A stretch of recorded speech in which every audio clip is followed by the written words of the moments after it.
Hello and welcome to the Restart Your Life podcast. I'm your host, Rich Fournier. You know, if you've ever felt like you're capable of more than the life that you're currently living, you're not alone.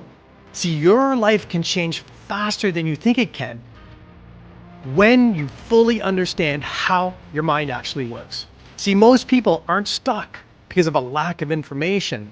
They're stuck because of the patterns and the unconscious beliefs that are running below the surface.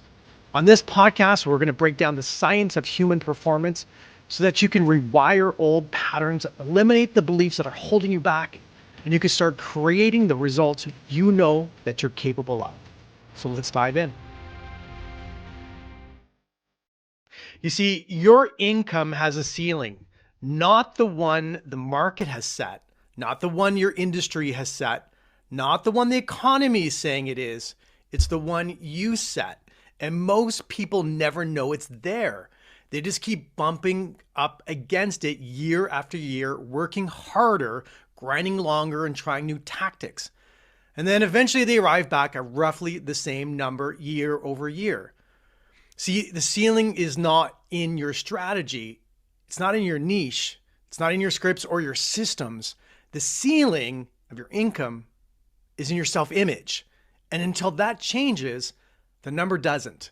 So today we're going to talk about why your self-image is the single most powerful financial variable in your business and what to do about it. So welcome back to Restart Your Life. So let me describe something you may recognize in your life, right? So maybe in December or January, you set a revenue goal for yourself and for your business. Like you're absolutely committed to this thing. You believe in it. You have the plan, or so you say you have the plan.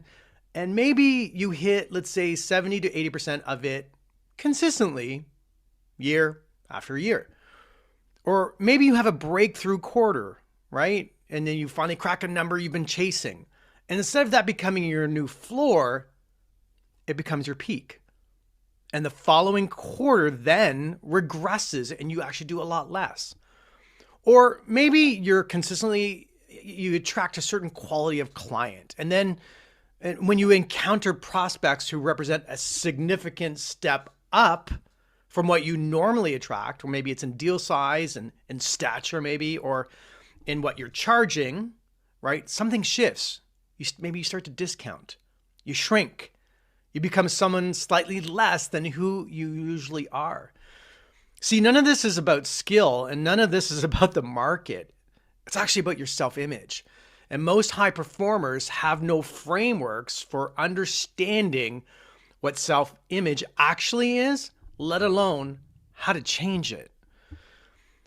Dr. Maxwell Maltz was a plastic surgeon in the 1960s who made one of the most profound observations in the history of human performance. He noticed that some of his patients, after successfully having reconstructive surgery, would look in the mirror and still see their old appearance, not the new one, the old one. So objectively, maybe their face had changed. Medically, the procedure was a complete success, but internally, the patient continued to carry the self-image of the person they were before the surgery. Now, he wrote about this in his book, Psycho-Cybernetics, and it literally is one of the most important books ever written about human performance. And his central insight was this: the self-image is the foundation of the entire personality. Change the self-image and you change the performance, the personality, and therefore the results in that person's life.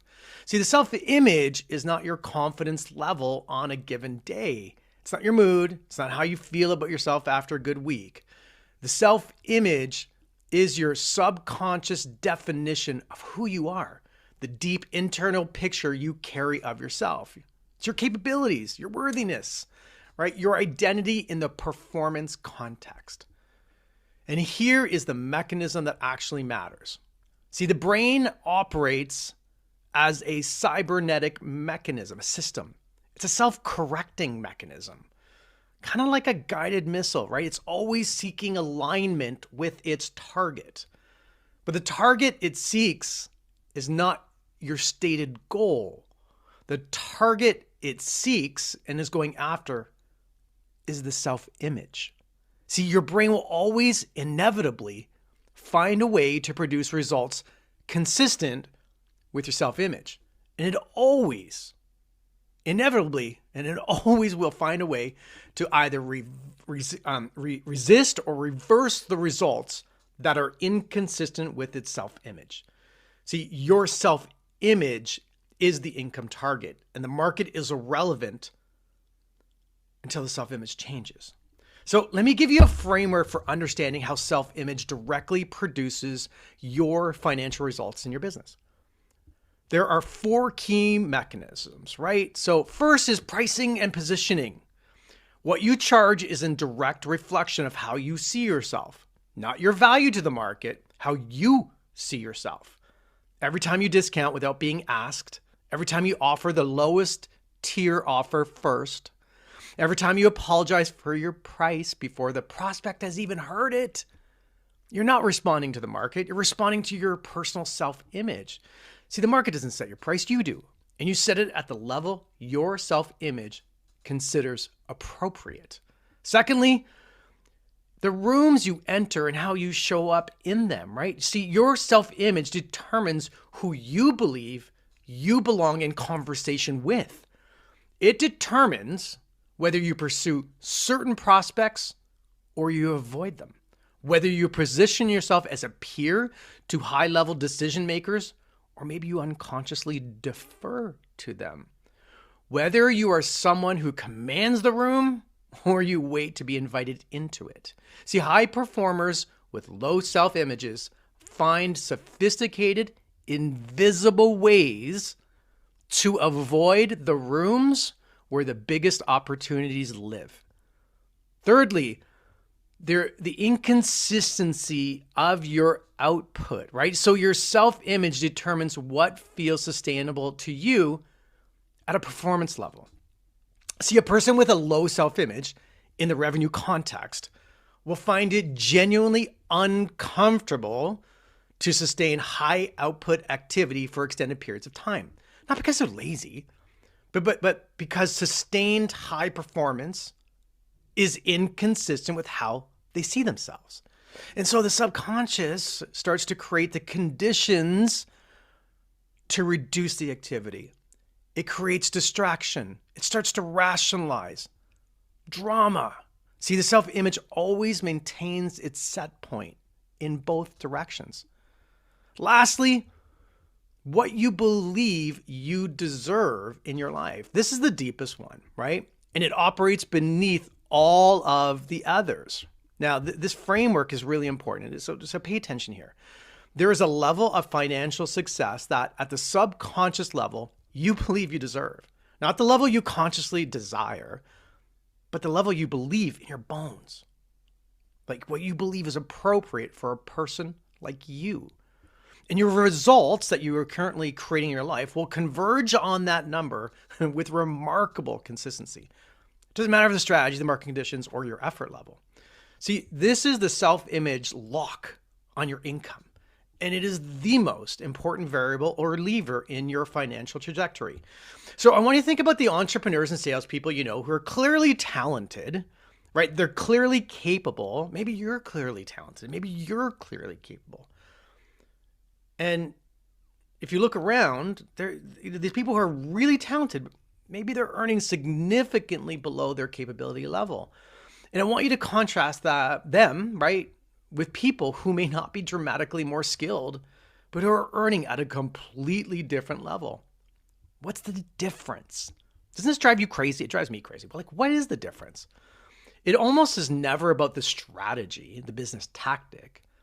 It is almost never about the market, because if they're operating in the same market and have completely different incomes, then clearly there's something else happening. It's almost never the product or the service quality. The real difference, the common denominator, is how they see themselves. See, the high income earner has a self-image that is calibrated to that level of income. They expect it. They're comfortable with it. They're not surprised by it. They do not unconsciously undermine it. Whereas the under-earner has a self-image that is completely misaligned with what they intellectually desire. And that misalignment creates a consistent internal friction that manifests itself as avoidance, self-sabotage, inconsistency. Or, and this one is really subtle, the compulsive need to stay busy with low-value activity to avoid the discomfort of playing at a higher level. This actually is the self-image tax. There's a tax on your income. And every day you operate from a self-image, so every day that you operate from a self-image that is below your actual potential, you're paying a tax and lost income, and opportunities not pursued, and conversations not had. And the slow, invisible compound cost to performing at 60% of your capability for years and years and years on end. And until the self-image changes, you keep paying the tax. See, your income is not determined by the market. Your income is not determined by your strategy. Your income is not determined by your work ethic. Your income is determined by who you believe you are in relation to your income. And that belief, that self-image, is not fixed. It was formed through experience, through the messages absorbed in your earliest of years, when you were a child, through the evidence your brain has collected over time about what is normal and appropriate for a person like you. And because it was formed through experience, it can be reformed through new experiences, specifically engineered, structured, repeated experience, right? Creating it that gives your subconscious a new picture of who you are and what level you're going to operate at now. This is not positive thinking. It's not affirmation work. While that's a part of it, this is the systematic reconstruction of your self-image at the neurological level. This is what produces permanent income change that does not require constant maintenance. This is the real work. So before the next episode, I want you to do an honest assessment. Think about your income over the last 3 years, not your goals, your actual results. Is there a number or is there a range that keeps appearing in your life? Maybe it's a ceiling you've bumped against, a level that feels like the outer boundary of your normal. See, that number is not a market number. It's a self-image number. And I want you to write it down. And underneath it, write this question. What would I need to believe about myself to make that number my minimum and not my maximum anymore? That question is the beginning of the real work. So if you want to do this type of work with structure and precision, the Path to Transformation is a 6-month program designed to systematically reconstruct your self-image in the key areas of your performance and in any area that you desire. It's not a course, it's a transformation process. So you can learn more and you can book a discovery call at RestartYourLife.com. I look forward to connecting with you. And if not, and hopefully in the future, I will see you in episode 4.